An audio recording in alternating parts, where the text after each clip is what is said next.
About some topics which have not been discussed in the previous session, but yes, everything is related to research misconduct.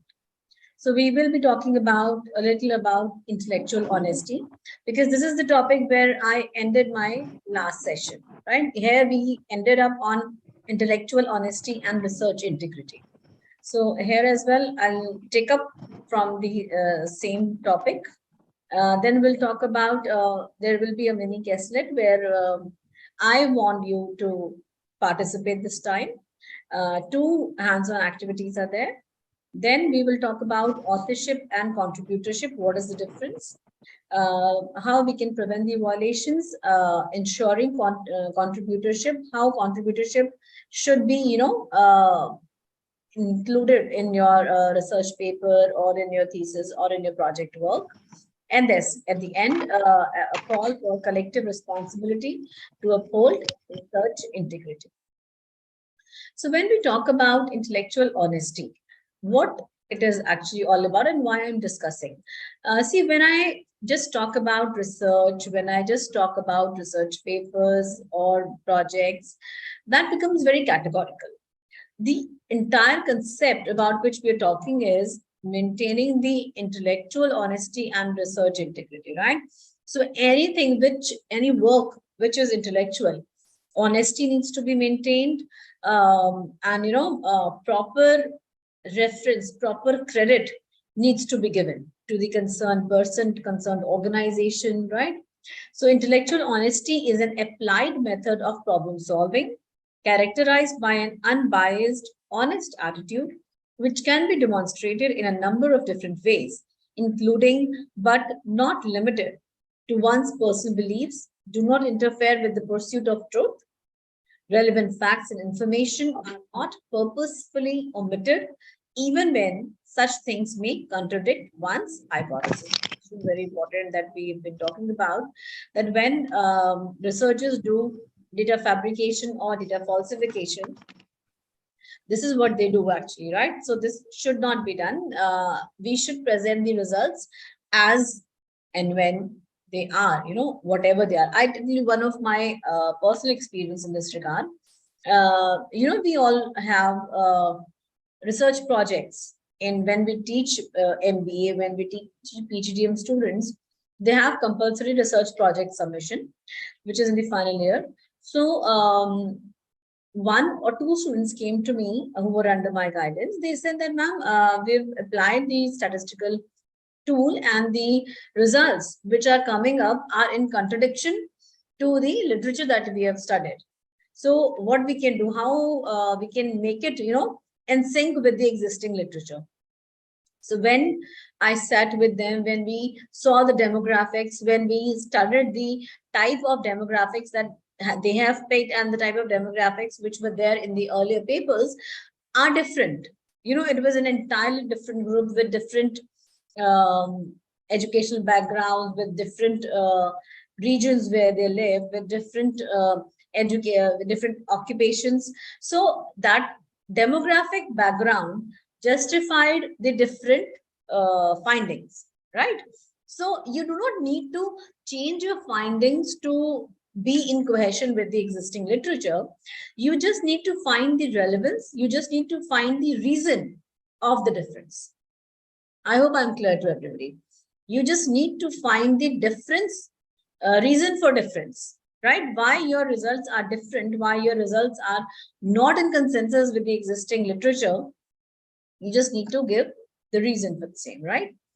Facts are presented in an unbiased manner and not twisted to give misleading impressions or to support one view or the other, right? Whenever you do a research, you must be unbiased. You should not be somebody, or you should not be a researcher who presents the research in such a way, once you start a research paper and you already know the answers of your hypothesis before doing data analysis or before doing data collection, then there is no need to do that research, because that research is biased research. So make sure that you do not put your biasness, or your biasness does not affect your work. That is important. References or earlier works are acknowledged where possible, and plagiarism is avoided. So it is very important for you to mention the people who are actually contributing towards your good work, whose work you have referred to, right? So be truthful with all the results. Manipulating results may cause misinterpretation of your work, and do not claim scientific discoveries of others. So if you're into some scientific research, if you are presenting the work or if you're using the work that has been done by someone else, please make sure that you mention the name, you cite them, or you give their valid and well-deserved credit. So yes, how does the publication ethics, why are they important? So these are similar things that we've discussed in the previous session as well. It helps you to create research integrity, trust and credibility. It helps you to give an assurance against the quality of your work or against research journals quality work. It gives you fairness and equal opportunities. We've talked about when we talk about equal opportunity. Equal opportunity means everyone who is working for your research, whether it is paper or project, must get the due credit. That is fairness and fair and equal opportunity. Anyone who is working must get the credit. Responsible conduct of research, you must take responsibility of the results which are published in your work, and you should be accountable for the same. Knowledge sharing and collaboration, and yes, public and policy impact. You must have received the kind of feedback or reviewers feedback from journals where they say that your paper does not have strong implications. So why implications are important? See, any work which does not have any implications, whether for theoretical purpose, whether practical purpose, whether for policy purpose. So, anything that you've used, any work that you've used, what is the further use of that work? You've created a model, you have done some data analysis, you have identified a relationship between 2, 3, 5 different variables. So now what can be done with this research? What can be done with this relationship between the variables? What can be done with this model? How this model can be used by other people in the industry or in the economy, in the country or globally? So implications are extremely important to validate the relevance of your work. We always say identify research gap. What is the novelty of the paper, right? So novelty is something which is, which has not been done by the other papers or by the previous authors. I agree. But implication is something how this work can be further used for policy making purposes, for further researches, for, teaching, for academic purposes, how this particular work can be used. So always make sure that your research, your work has practical implication. It must have some stringent and some strong theoretical implications as well.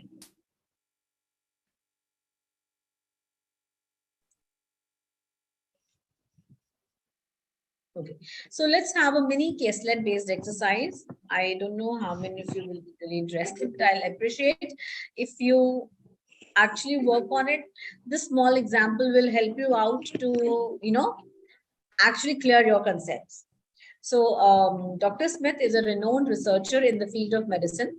He has been working on a groundbreaking study that may lead to a significant breakthrough in cancer treatment. After conducting extensive research and obtaining promising results, Dr. Smith submits his manuscript to a prestigious scientific journal for publication. However, he faces a dilemma when a colleague, Dr. Johnson, approaches him with the proposal to manipulate the data to make the findings appear even more impressive. So you need to answer these 5 questions one by one, right? So I'll start with question number 1. I'll give you 2 minutes. You please write your answers in the chat box, and then we will discuss answer of the first question, followed by second, third, fourth, and fifth. Right? I hope I'm clear to everyone. So first question is, what ethical concerns arise in this scenario? Like, you can write more than one ethical concern as well. So read the caselet, and you can please tell us what ethical concerns arise in this scenario. You can simply write in the chat box.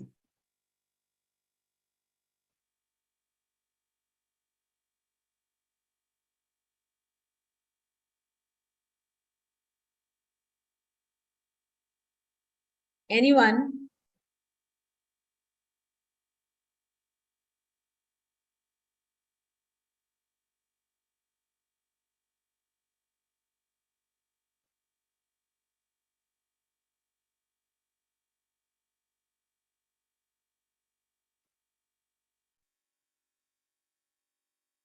Okay, I'll help you out with the first answer so that you'll get some idea how we are supposed to answer these questions. So the ethical concerns which arise in this scenario are, number one, Dr. Johnson is asking Dr. Smith for data manipulation and falsification. Then there is violation of research integrity and scientific honesty. Then potential harm to patients and the public if misleading findings are published, right? So we already discussed this, that because he's asking him to manipulate the data, manipulate the findings to make it more acceptable. So definitely data manipulation, falsification, violation of research integrity and scientific honesty, potential harm to patients and public if misleading findings are published, right? Yes, exactly. Very good. So we've received 3 responses from Renu, Vivek, and Jyoti Rana. So yes, exactly. I agree with all 3 of you. So similarly, let's move to second question. What are the potential consequences of manipulating the data? You know, we have seen the consequences of publication misconduct. So just try to remember things that we've discussed. So then you can mention it here. What are the potential consequences of manipulating the data?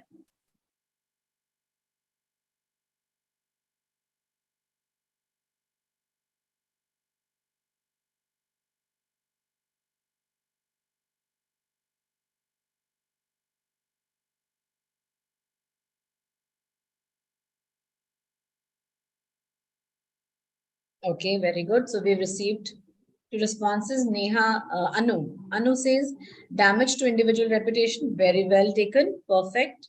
Anshika says retraction of publication. Yes, very nice. Renu says mismatch of, I guess it's findings. Yes. Yes, Renu, very good. Vivek says damage to the patient's health. Perfect. Very nice. Yes. Okay. So we've got 4 different consequences. Okay, Vivek also says yes. Dimple says false information spread. Yes, Dimple, very good. So we've got some 4 or 5 responses. Let's have a look. So yes, misleading conclusions and inaccurate representation of the study's findings, damage to the reputation of the researcher and the institution, undermining the trust in the scientific community and the research conducted. Yes, so I agree with all of you. I'm glad that you people are responding. It's great to see this. And yes, it's giving me an impression that all of you, all of us are on the same page. We are able to understand what we're talking about, right? So third is, how might this impact the scientific community and public trust in research? How this will impact the community trust in the scientific researches, right? So it will, how it will impact, will it enhance the trust? Will it reduce the trust? Or the public trust will not be affected by it by any means? So what do you think? How it will be affected?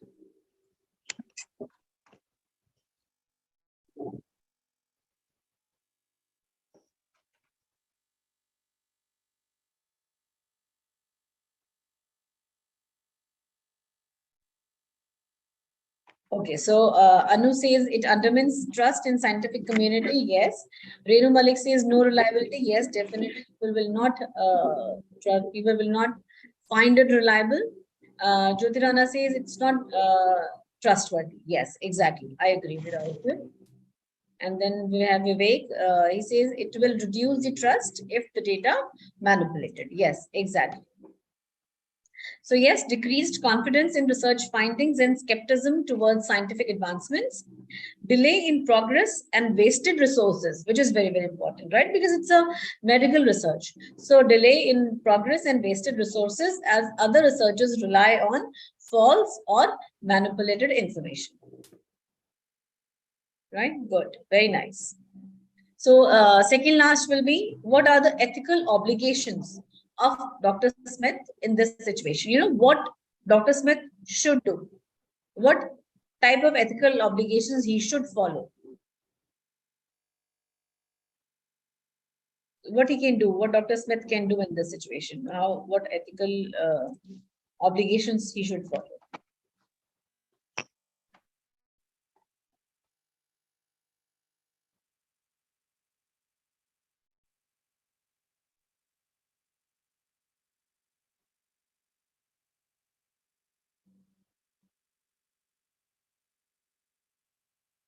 Let's have a look. He should be upholding research integrity and honesty, ensuring accuracy and transparency in the reporting of research findings, and prioritize the welfare and safety of patients and the public. So these are the ethical obligations. Next question talks about what he should do. You know, how he can handle this situation. You know, we've discussed about that if you see some research misconduct happening, how you should handle that particular situation. And then we did a hands-on activity also, that right on the same. So how can Dr. Smith handle the situation while upholding publication ethics? So what he can do?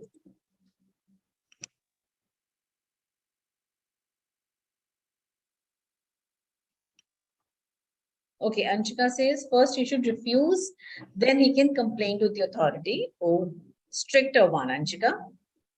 Okay, so Renu Malik says should not manipulate the data. Yes.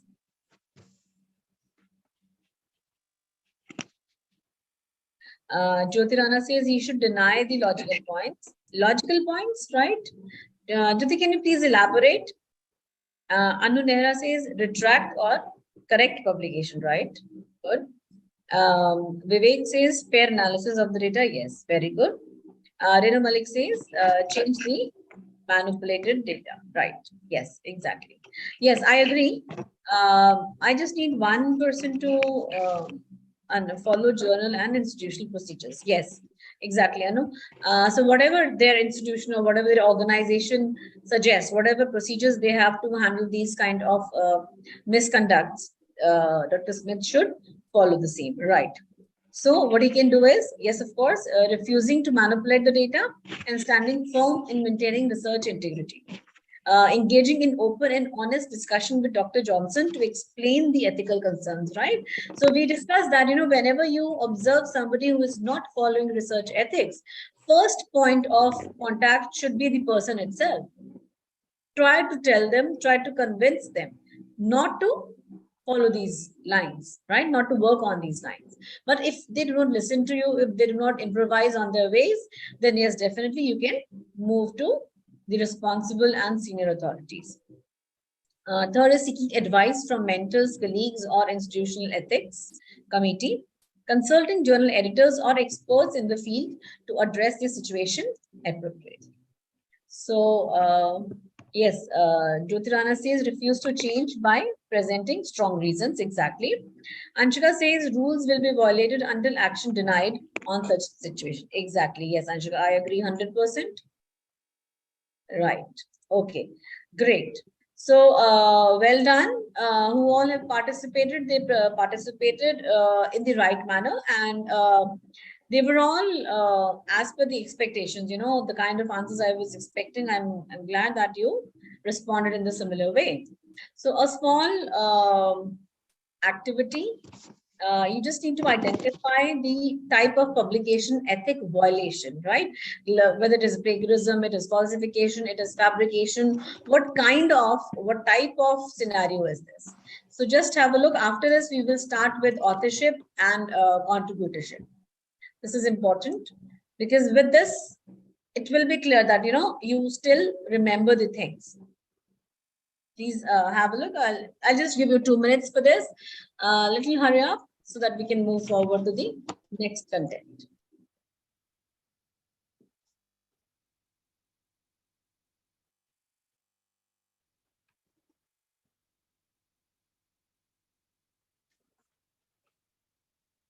Okay, so we've received one answer from Vivek. Good. Okay.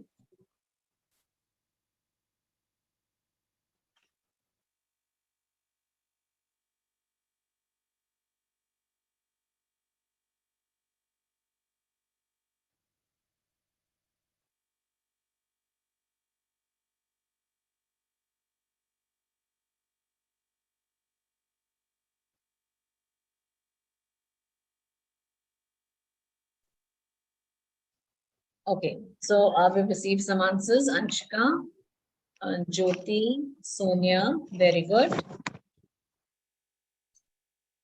Very nice. One more minute to go because there are 10 scenarios. So take your time, and I'm glad that you're participating. Very nice. Thank you. Thank you for being participator.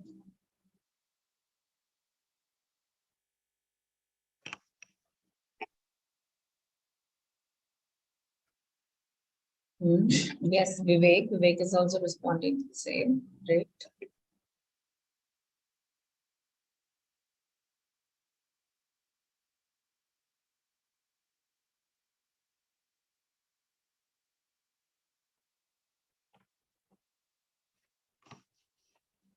Okay, let's move to the answers. Okay, so we've got self-plagiarism. Okay, very good. Okay, so the first case is a researcher submits a manuscript for publication that includes data from a previous study without proper citation or acknowledgement. Yes, it is plagiarism, right? Scenario 2 says a group of authors intentionally excludes a colleague who made significant contribution to the research from being listed as an author. So it is authorship dispute, right? We're receiving some answers. Very nice. Good, good, good. Very good. God bless you all. Thank you so much. Okay, so you can just check your answers with this. Meanwhile, keep writing in the chat box so that I'll have a look and I'll get to know that, all of us are on the same page. Next, third scenario says a researcher selectively reports only the positive outcome of a study while omitting the negative results. This is data fabrication, right? A reviewer leaks confidential information about a manuscript under review to a competitor. So this is breach of confidentiality. A journal editor accepts a manuscript for publication without conducting proper peer review, right? So peer review has not been done. So it is editorial misconduct, right? Breach of confidentiality is there, editorial misconduct is there, right? A researcher fabricates data and presents it as a genuine in a published paper. So it is a fabricated data. So data fabrication. A researcher publishes the same research findings in multiple journals without proper disclosure. So that is duplicate publication or self-plagiarism.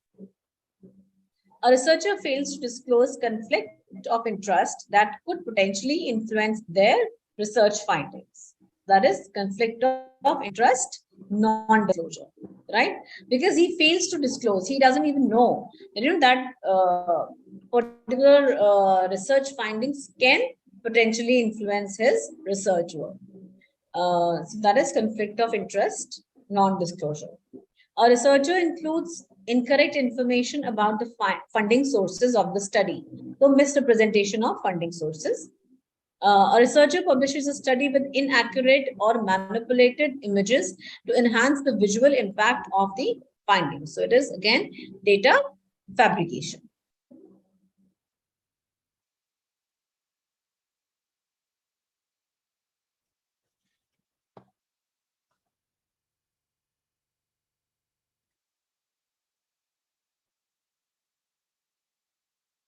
Okay, good.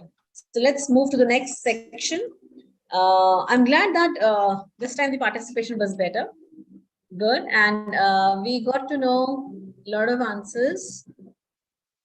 Yes, good. Okay. So Next is authorship and contributorship. First, we will talk about authorship, where we will talk about first the criteria for authorship, right? When I'm repeatedly saying that, make somebody author of a paper if you think that he or she has reasonably worked well for the paper in a project. So there are certain criteria, which will help you to streamline your process and streamline the process of deciding the authorship, right? So like, who all will be the authorship, what will be their sequence, how their names will be written in the paper or in the project, right? So we will first discuss the criteria, then we'll talk about ghost authorship and the gift authorship.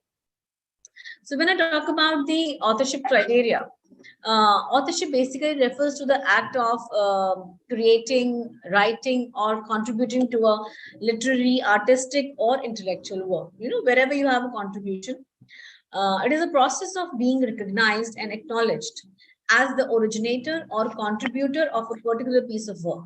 Authorship is crucial, in academia, in publishing, and in creative industries, as it signifies ownership, responsibility, and the right to receive credit and recognition for the work produced. So some of the common principles and guidelines that can help in determining the authorship can be: number one is substantial contribution. Harsh, do you want to ask something?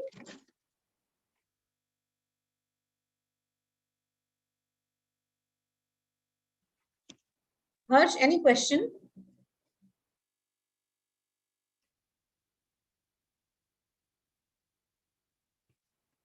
Harsh, you can write in chat box if you want to ask something, right? I'll see the chat box.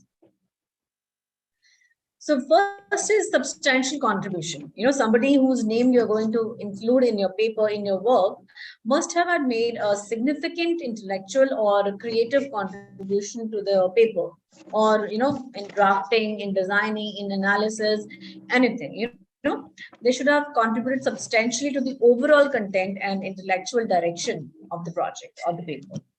Then originality and creativity. Authors should have contributed for giving original ideas, showing the original creativity, novel creativity to be included in the paper. If somebody is giving an idea to copy a work, copy ABC's work into their own work, so that doesn't says, that because I gave you that idea to copy Mr. ABC's work, Dr. ABC's work, so I should be made an author. No, sorry, that is not the criteria, right? You didn't advised us on the basis of some new idea. You just advised us to copy someone else's work, which is total misconduct.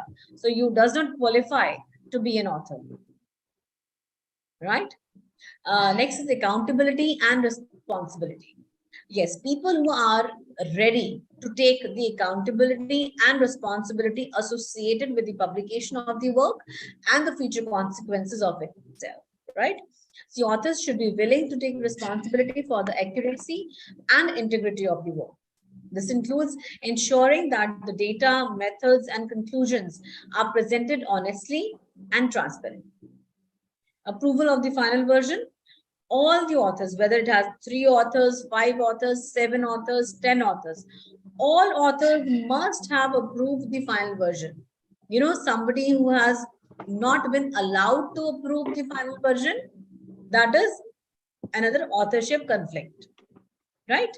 So all authors should have reviewed and approved the final version of the work before submission or publication. This ensures that everyone agrees with the content and is willing to take responsibility for it, right?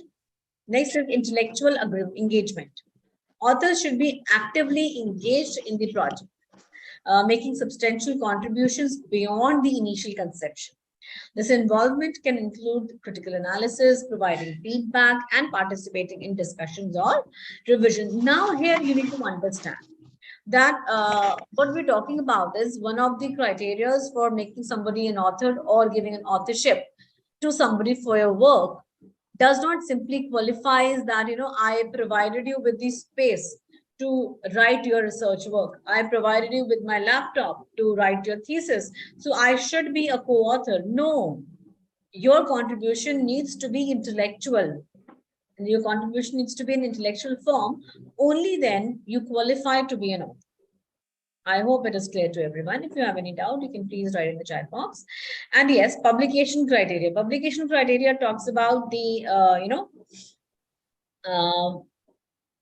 whatever criteria have been set by the journals, the publishers. So these criteria may include some specific guidelines regarding the authorship order, how they will be ordered, the kind of acknowledgements that you should mention, and any disclosure of potential conflict of interest.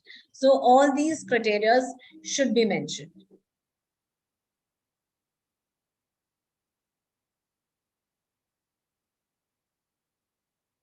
Okay.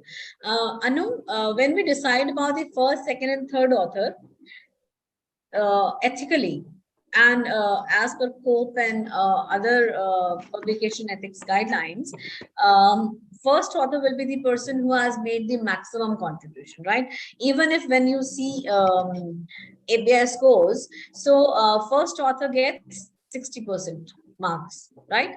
So if you if 10 marks are given for one paper, and if it has 3 authors, then first author will get 60%. Right? So first author is the person who has done maximum work, more than 50%. Second is the one who has done little less than second, and little less than first. And third is the one who has done the least. We have seen these days paper which have 15 co-authors. Seriously, I have seen a paper which had 15 co-authors. One had some 21 co-authors, I guess. So, there it is definite. It is a big scam. It is a big ethical publication misconduct, because what how you decided on, 21 people writing single paper, 13 people writing single paper, right? So this needs to be taken care. Please do not unnecessarily include everyone and all in your paper. Next is ghost authorship. This is a profession that has been made now, I tell you. There are a lot of organizations which will keep on sending you emails or WhatsApp messages, which says that, just improve on your research skills, improve on your, designation. So if you're not able to do any good research work, you're not able to publications, then yes, we can provide you with the same. So they will write papers for you, they will write chapters for you, they will write books for you, they may even write some thesis for you, and then charge you a hefty amount for the same, right? So this ghost authorship is something where you're writing something for somebody, but your name is nowhere mentioned in the authors, or not even in contributors, or not even in acknowledgement. Someone else will take the entire credit, and that particular work will be published in the name of that third person. I will be a ghost author for some publication. I write the paper, I hand over it to my friend. I just wrote it for him or her. You are not getting any publications. So I'll just write a small paper for you. You get it published in your own name, and at least fulfill the organizational requirements. So that is ghost authorship, and that he or she will write the paper. The paper will be published in his or her name only, and my name will not be mentioned anywhere entirely, right? So ghost authorship refers to the practice of someone making a significant contribution to a work, but not being acknowledged or credited as an author. This can occur when an individual, often a professional writer, this is what I was just telling you, that there are organizations who do these type of work, professional writer or researcher is involved in the conception, writing or editing of a piece of paper, but is intentionally omitted from the author list. The ethical implications of ghost authorship are significant. They can be, number one is lack of transparency, right? So ghost authorship undermines the transparency and integrity of the academic or creative process, because, if you have outsourced this work to an organization and they have further outsourced it to some author, So how will you know that who is working on your behalf, who is working for you, for which you're paying that organization? You don't know the credibility of that person. You don't know the credentials of that person. You don't know what level of work he or she has been doing in the past, right? So there is lack of huge transparency. Then exactly same credibility and trust. You do not know about the credibility of that person. You do not have trust in the person who is working for you. You are just paying by seeing the face of the organization and maybe the uh, feedback of the organization, goodwill of the organization, but not the person who is working. Then academic integrity, yes, definitely it highly violates the academic integrity. It violates the principles which include honesty, fairness, and the proper acknowledgement of contributions. It goes against the values of giving credit where it is due and recognizing the intellectual and creative efforts of individuals involved in a project. So conflict of interest will definitely be there because in some cases undisclosed ghost authors may have financial or personal interest in the work. Right? I may write a good report for my own organization and get it published by some good company in some of their author's name. I write it for for my own company and ask, say, KPMG to publish it, right? And then KPMG will give a name of their own employee that he or she has written the report. So there is a conflict of interest. It's my organization and I have not mentioned my name and still I have done the good work. So it will only be good, good, good and good work. So there will not be any fair work, right? So there's a difference. So in some cases, undisclosed ghost authors may have financial or personal interest in the work, such as being employed by a pharmaceutical company while contributing to a scientific study on a drug, right? So failing to disclose these conflicts of interest can lead to biased or misleading information being present. So which is important for all of us to know.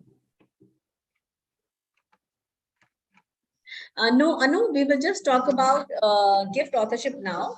Post authorship and gift authorships are different. And once I complete gift authorship, then I'll tell you the difference. Okay. Okay, so what are the risks associated with the undisclosed ghost authors? One is the misrepresentation of the expertise, because as I just told you that you don't know, what is the level of expertise of the person that who is working on your behalf, to whom you're paying. You don't know what level of work he has been doing previously. Distorted research or scholarship. Ghost authors who manipulate the research or scholarly work may introduce their own biases. There can be they may be selectively presenting the data or downplay the negative findings because they are paid for it, right? So they need to present the study, they need to present the findings in a certain way, right? For which if they present it in the certain way, prescribed way, only then they'll be paid. So because it's their because financials are involved, so they will be happy to manipulate the data, and they will be happy to manipulate the findings and accordingly presented as per the requirement of the client, as per the requirement of the organization. So this can have significant implications for scientific progress, public policy decisions, or legal proceedings, right? So what are the legal and regulatory implications of this? In certain contexts, undisclosed ghost authorship can violate legal or regulatory requirements, as in the case of clinical trials. Now, next is gift authorship. Gift authorship is sometimes is something, where that person doesn't have any involvement in the paper or in the work, but is, as out of courtesy, as a token of respect, you just give mention their name. For example, sometimes when we know that our guide has not worked, guide has no involvement, guide has not even seen the paper, still we put their names. Why? Because we know that somewhere or the other, they are the ones who have guided us for this work. They are the ones because whom we are at this level, he or she is the one who has helped me out through the entire process. So initially he helped me out to understand how it is to be done, when it is to be done, why it is to be done. So it is simply just that, as courtesy, as a token of respect, you add someone else's name who doesn't have a significant contribution in the paper. So it occurs when someone is listed as an author merely as a favor, gesture of goodwill, or to enhance their reputation. This also happens these days, that when if two new assistant professors are working and they are very new in the area of research, but if they add a senior's name who has good credentials with his or her name, so yes, definitely that will give a push to their work. That is also one of the modes of gift authorship. So, what are the ethical concerns associated? One is misrepresentation, because you're showing it to people that this person ABC is capable of doing this level of work. If you're publishing in a star journal, if you're publishing in a journal, and only two people have actually worked, and you have given gift authorship to one or the other person, so the general public who will read the paper will get an impression that yes, all three have contributed to the paper, and all three are capable of doing this A or A star level of work, right? So this gives a misinterpretation about the credibility of the author. Unfair credit, yes, of course, because you are giving it, it is not fair. Somebody who has worked should get the credit, and somebody who has not worked should not get the credit. Diminished accountability. So when somebody, we always say that something for which you have not worked, something for which you have not struggled, you will never have the value of that thing, right? So similarly here, the person who has been gifted the authorship will never take the responsibility or accountability for the findings of you in future, right? So authorship carries with it a level of accountability for the content and findings presented.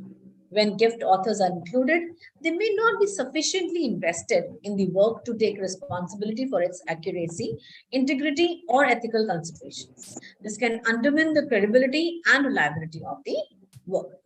So deterioration of the trust, exactly, yes, if you are simply including the people, not based on their work, but based on their goodwill, their reputation, or as a courtesy, it definitely creates doubt about the reliability and objectivity of the work. So readers or audiences may question the authenticity of the listed authors and become skeptical about the overall validity of the content. Okay. So, yes, Neha, it was Neha's question, right? Yeah, Anu. So, Anu, ghost authorship and gift authorship are different. Ghost author is the one who is actually working. He or she has substantial involvement in the paper, yet he or she is not getting his name printed as the author. Whereas in the case of gift authorship, this author does not have any involvement or very less involvement in the paper. Still, as token of gesture, due to their reputation, their goodwill, their name has been added. So, ghost author has done the work, yet no name, and gift author has not done much work, yet there is a name published for that author. Right? Is that clear, Anu? Any doubt? Ayun Nehra, any doubt?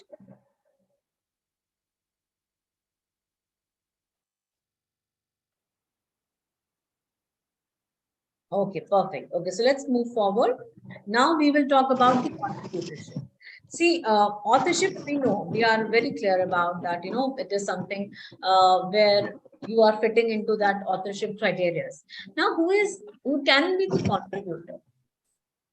Before going to the discussion definition or the roles and responsibilities, I'll just tell you in a very layman language that contributor can be somebody who helped you out with the networking of the system, right? Contributor can be somebody who helped you to collect your data.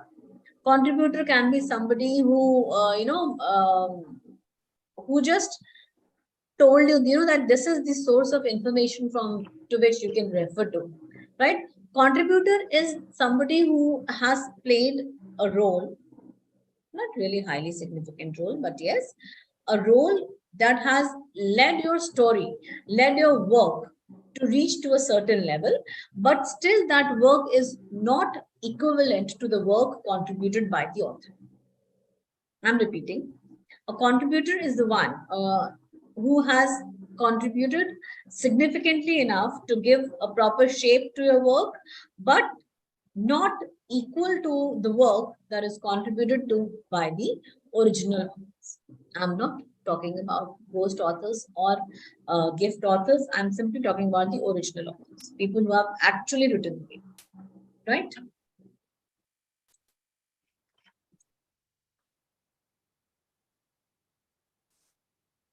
Okay, so let's just talk about the difference in the of authors and contributors. So authorship refers to being listed as an author of a research paper or scholarly work. It signifies that an individual has made significant intellectual contribution to the conception, design, execution, analysis, interpretation, and writing of the work. Authorship is associated with responsibility, accountability, and ownership of the content. Authors are expected to take responsibility for the accuracy and integrity of the work and are typically listed in the byline of the publication, right? So this we have discussed repeatedly. Now let's have a look on the contributorship.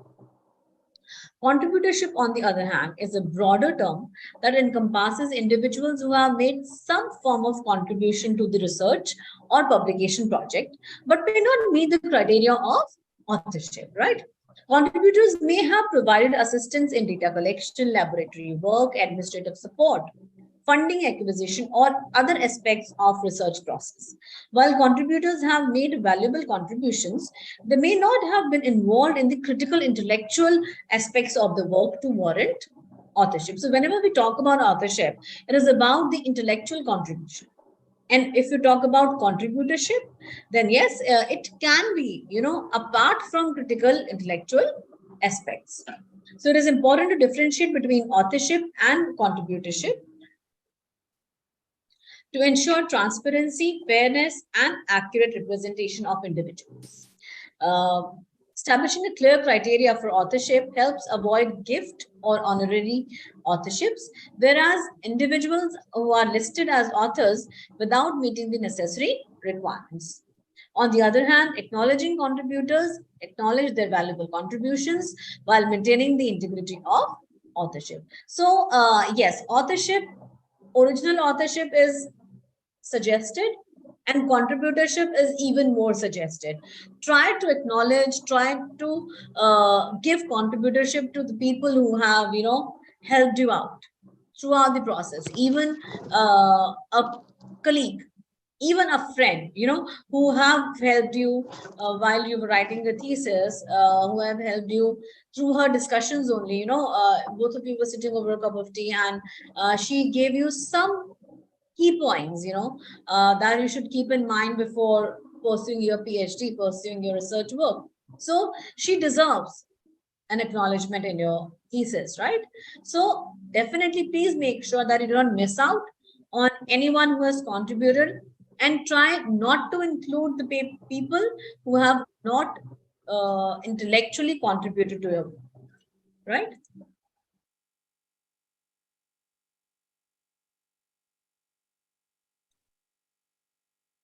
So, what are the roles and responsibilities of contributor?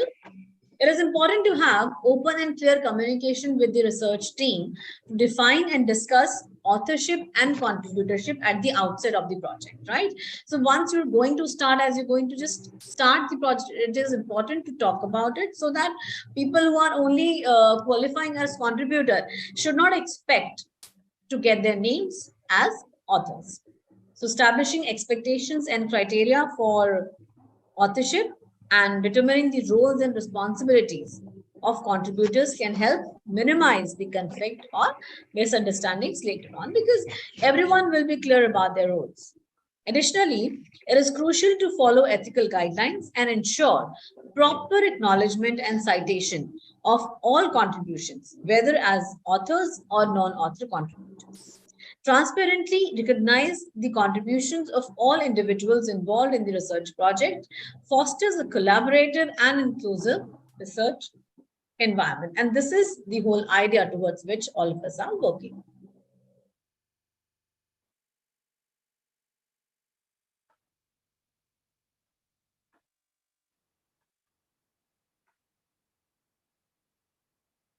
During the contributorship, we need to give right acknowledgements. Proper acknowledgement of individuals who do not meet authorship criteria is crucial for recognizing their contribution to the research project. Acknowledgements provide a way to publicly express gratitude, exactly this is what I just said, and give credit to those who have made significant contributions but do not qualify for authorship. So this the same goes even for a research paper. You just met one of your colleague over a lunch walk, walk post lunch, and both of you just discuss something, and he or she just gave you an idea.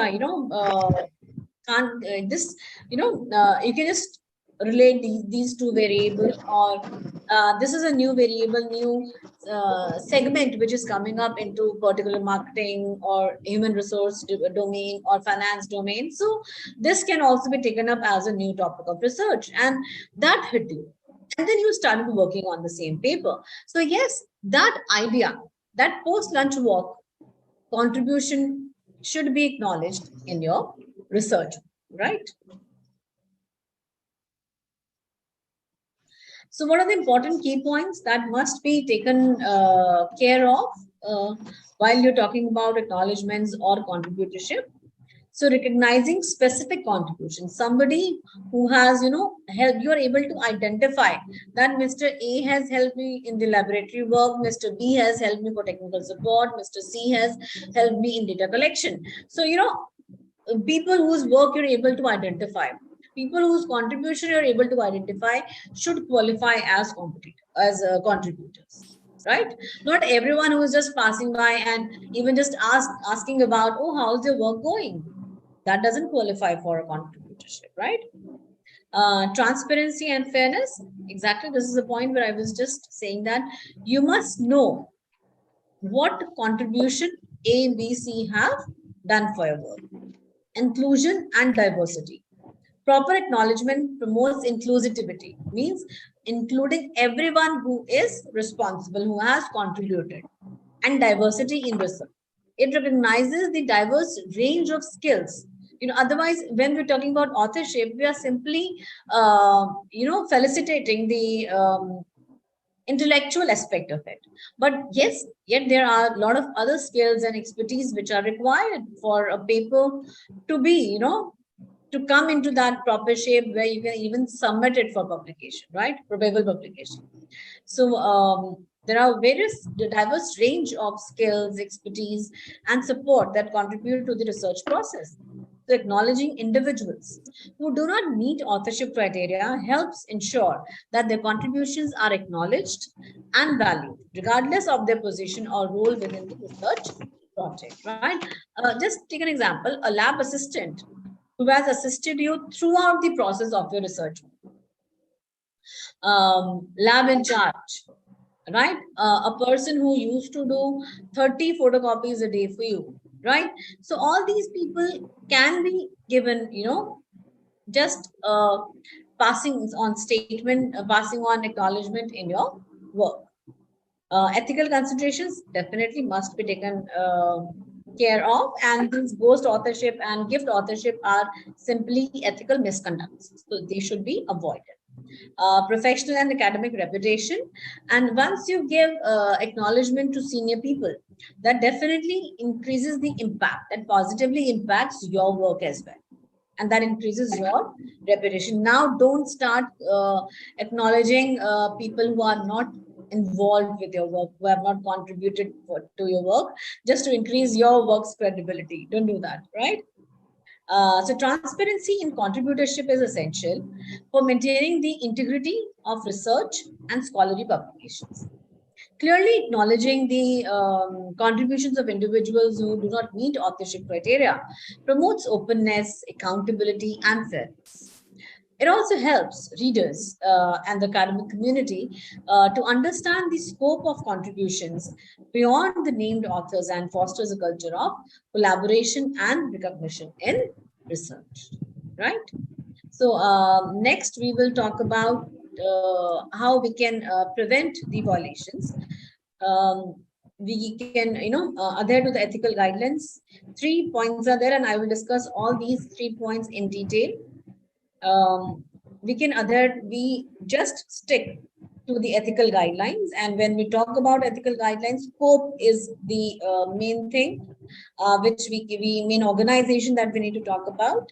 COPE is basically Committee on Publication Ethics, which is extremely crucial in maintaining the integrity, trust, and professionalism in academic and publishing practices.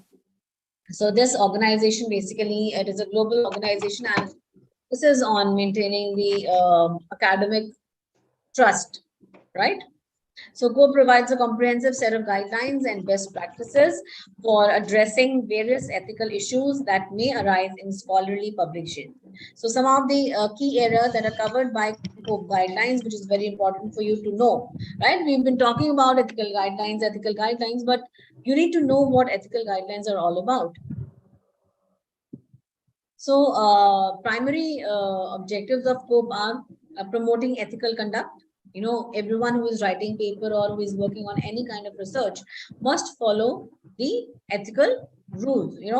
Should not get into any kind of plagiarism, falsification, fabrication, salami slicing, should not do any ghost authorship, any guest authorship, gift authorship, right?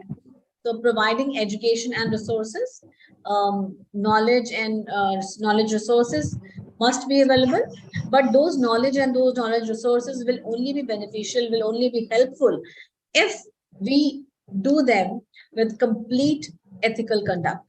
If we are publishing wrong reports, if we are publishing wrong findings, then definitely that does not help. That will not help the knowledge domain. Assisting with ethical dilemmas. So wherever there are any kind of ethical dilemmas, you're confused, right? In this session, we just talked about Dr. Smith and Dr. Johnson's discussion, and where Dr. Smith was confused what he should do. So whenever you are into these kind of stages, whenever there is a confusion, you can definitely refer to these guidelines, which will help you to take the right step at the right time, right? Collaborating with stakeholders. So COPE collaborates with other organizations, publishers, and academic institutions to develop and share ethical standards, guidelines, and initiatives. They work towards fostering a culture of responsible publishing and promoting ethical practices throughout the research and publication processes. Advocacy and research. So yes, of course, it helps us to raise awareness about publication ethics and promote good research practices. What kind of resources and services COPE provides? COPE provides, it's a code of conduct, and it provides best practice guidelines for publication.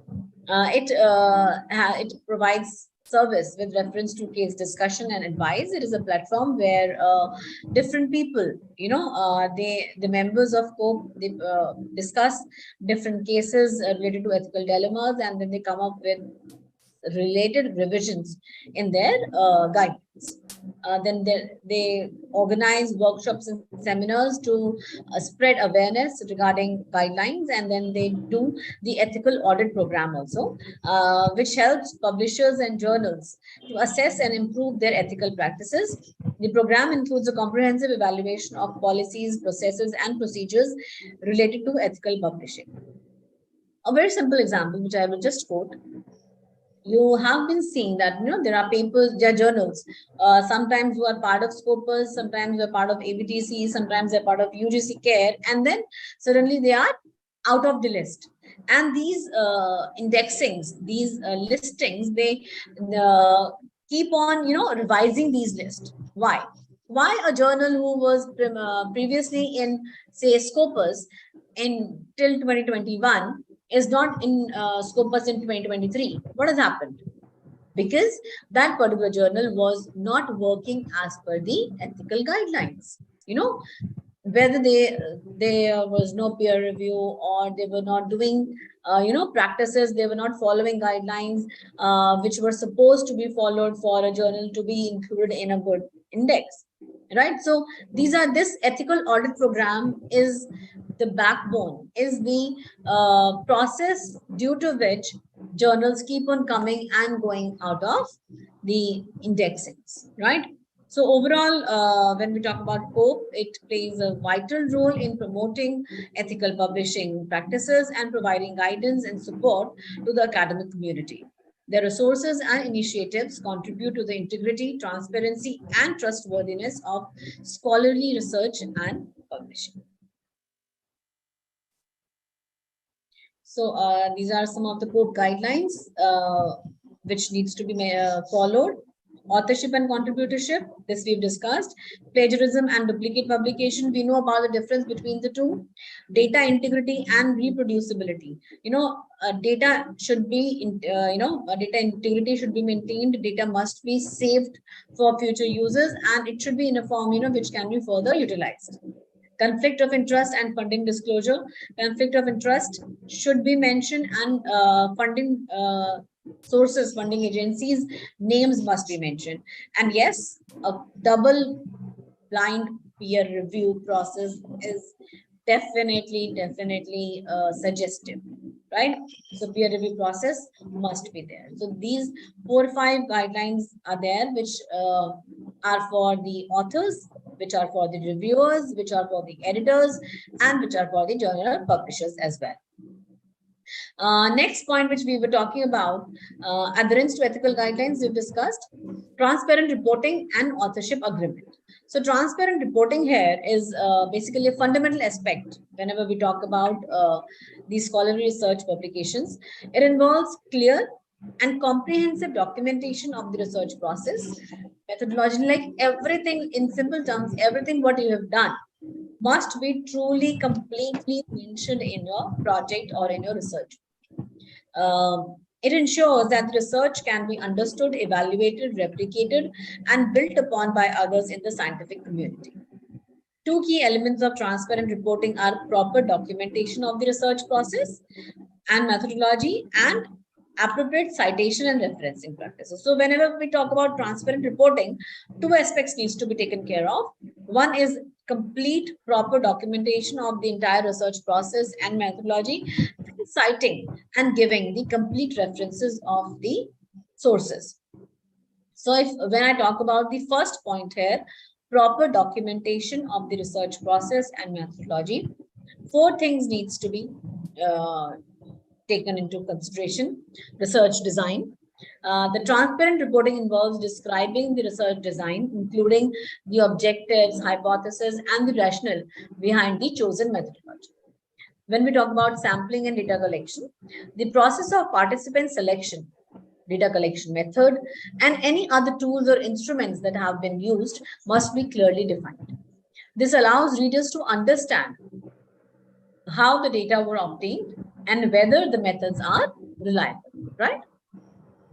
Data analysis, what kind of statistical technique you have used, what kind of softwares you have used for data analysis, and explain the process of decision making for data exclusion and outlier handling. We call it data screening. So data screening must be done very carefully and should be elaboratively mentioned during your method section, in your method section.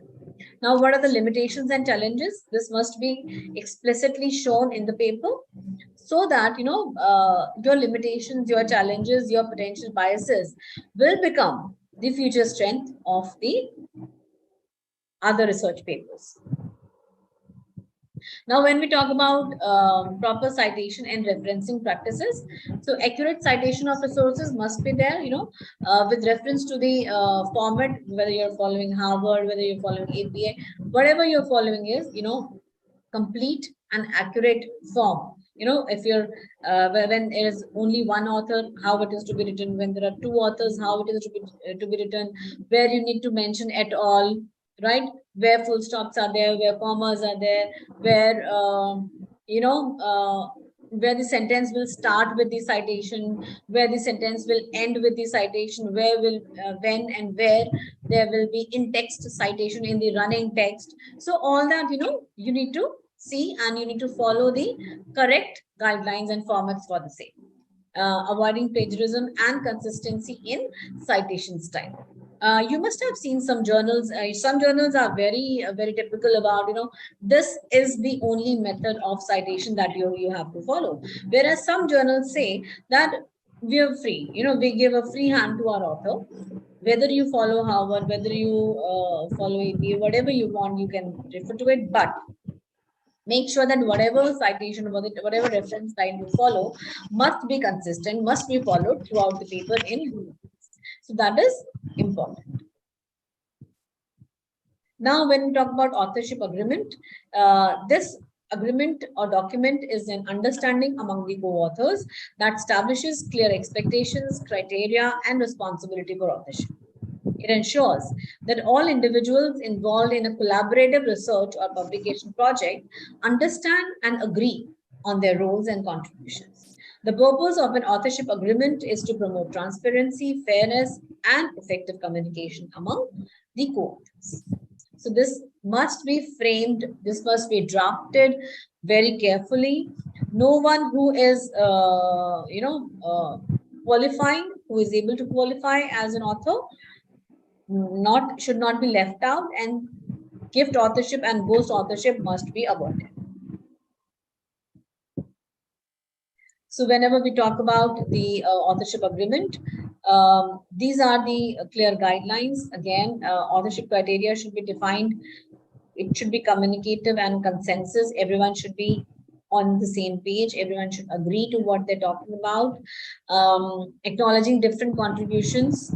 After authorship, contribution level, contribution sequence must also be defined. Order of authorship is very important to define. Which must be transparent. There should not be any hidden agendas for this. Like, A must be made first author, B must be made second author. So no, it must be clearly mentioned as per the intellectual contribution of the individual author, right?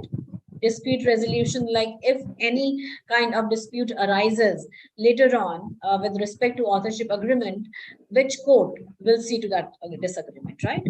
Then the ethical considerations which needs to be taken into account and followed. So establishing an authorship agreement helps promote a collaborative and fair working environment, minimizes the potential for disputes, and ensures that all contributors receive appropriate recognition for their efforts. And at the end, I will just close this with a call for collective responsibility to uphold research integrity. How we can do that?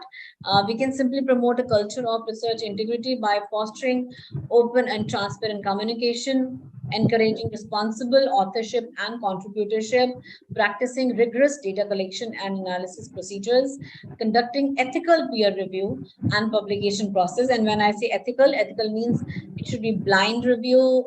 There should not be any conflict, and the reviewers must follow the procedures, the ethical guidelines which they should use for accepting or declining any review. Address conflict of interest and disclose funding resources. Support education and training on research integrity. Report and investigate suspected misconduct. Collaborate with research institutions and funding agencies, and uphold ethical standards in research dissemination and usage. So all of us should take a pledge, all of us should follow all these guidelines and try to inculcate a culture of research integrity. So with this, I just close this with a quote from Brian Hubbard, which says, "The capacity to learn is a gift. The ability to learn is a skill. The willingness to learn is a choice." And I am thankful that you made this choice today. Thank you for being part of today's session. Thank you very much. So we can have some question answers if you have some. Yes, participant. If you have some queries, then write in chat box.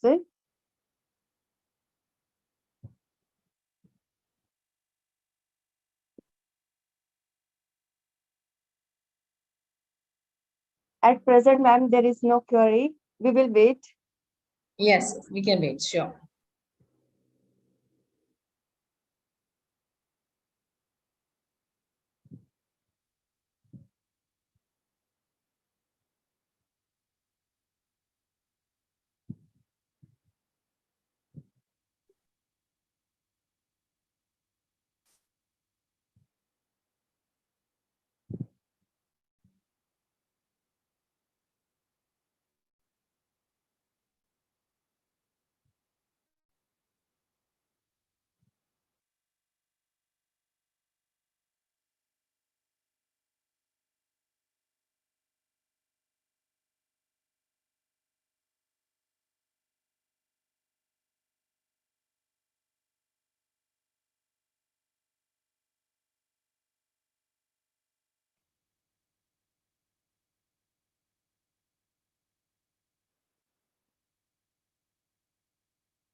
At present, there is no queries, ma'am, in chat box.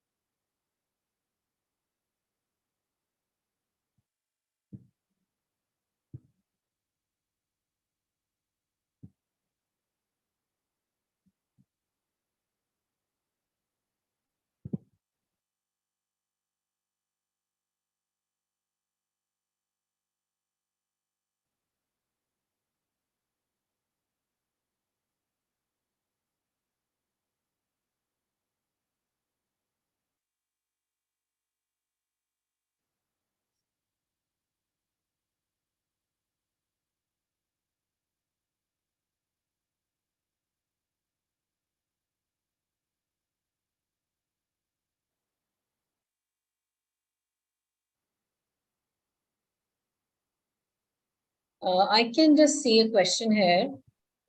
Harjinder Singh, why this Yes, subject is that is need for to answer. research? Yes, ma'am. Right. Yes, ma'am. Okay. Mr. Harjinder, actually, this is how I started my session, that why we're actually talking about it. Presently, in the current scenario, in the academic fraternity, lot of publication misconduct, lot of research misconduct is going on. So we need to actually stop all those misconducts. We need to stop all those practices so that our future generations do not fall to the prey of these misconducts and should not take this research, which is a very pious thing, as something which is just available, against the payment of a check, right? So it is very important for all of us, for our future generations, to ethically do the research work, because whether it is social sciences, whether it is scientific studies, or it is medical research, if you publish, if you publicly make available wrong results, that can definitely lead to wrong interpretation, wrong, heavily, heavy repercussions in future if it is medical research, right? Majorly. So it is extremely important. And otherwise also, being ethical is desirable in every aspect of life, whether it is research, whether it is your job, whether it is your study. So it is extremely important. Here is one more question, ma'am, in chat box. Renu Malik, ma'am, who can be a author? Yeah. Renu Malik, we just discussed about the authorship criteria. So somebody who has made significant intellectual contribution, right? Whether in the form of generating the ideas, whether in the form of data analysis, collecting the information, interpreting the data. So everyone, and even an individual who has significantly contributed, inverted commas, intellectually in the work, stands to be or qualifies to be an author.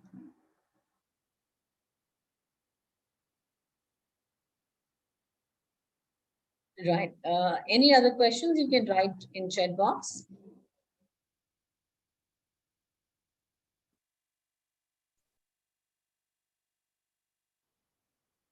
You can just write in chat box.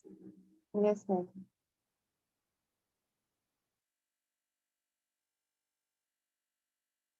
Participant and research scholar, please write your questions in chat box. Raise your queries.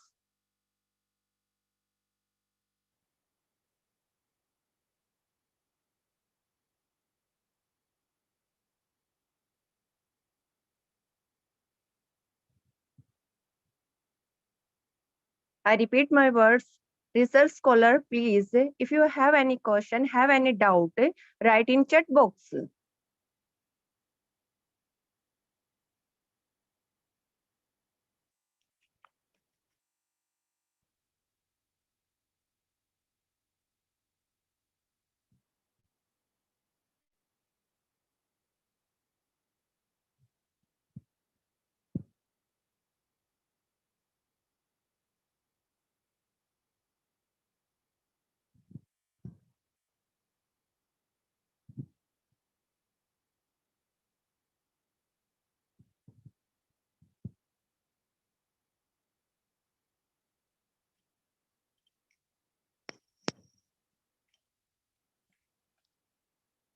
Ma'am, Harjinder, write one more question. Ma'am, PhD title should be lengthy. See, it is similar to a question when students ask me, ma'am, for a 10 marks question, how much we should write, right? So I always revert to them that, see, it is not about how much you write, it is about what you write, right? It is not about that for 10 marks question, you must write 5 pages or 10 pages. So similarly, Harjinder, it is not about how lengthy or how small, how crisp your topic is. It is about what you want to work. But yes, definitely, what is appreciable is that you include all the key variables in your title and yet try to keep it crisp. It should not be unduly lengthy, like, right, you need a complete slide to write only your title. No, try to keep it crisp, but yes, include the relevant pointers on which, around which your work is going to be related to. One more question from Renu Malik. Is Mhm. PhD necessary to get our paper published? No, no, no, not at all, not at all. I have a lot of colleagues who are still pursuing their PhDs and have amazing research work. So they are getting number of good papers published even before completing their PhDs, and some of them are planning to enroll in PhD. Yet they're able to write good, decent papers with the help of their colleagues. So PhD and writing papers do not link it. In fact, I always appreciate that you should start writing papers, do your research, and by the time you'll write, you must have published 4 or 5 research papers. You will get an idea on actually how to do research, and then go and get enrolled yourself for PhD. So you can take research paper writing as a pre-course for your PhD, right? Yes.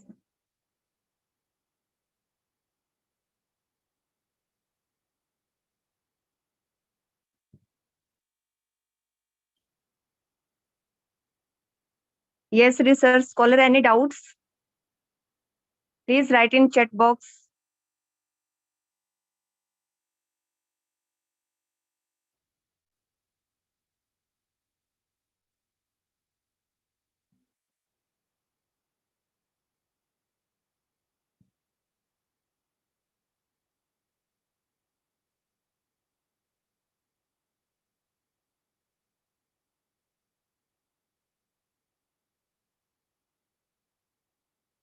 Okay,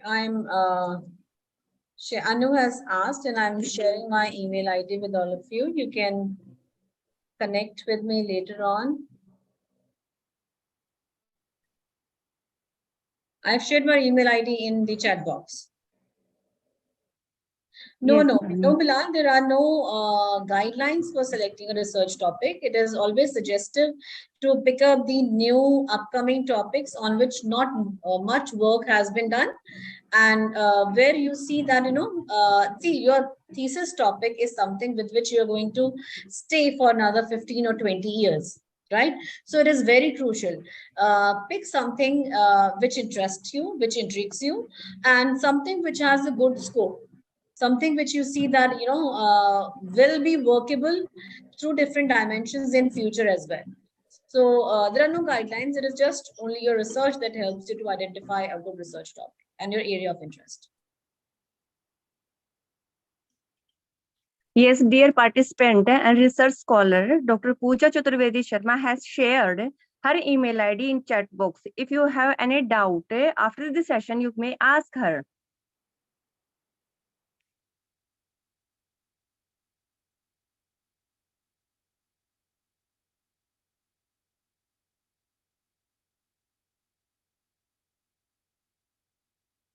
At present, I think, ma'am, no more question.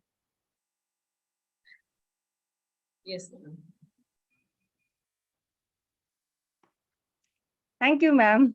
We are extremely grateful to have such an eminent speaker, and you have give us your precious and valuable time and share your knowledge and enrich us with your prestigious and prominent knowledge.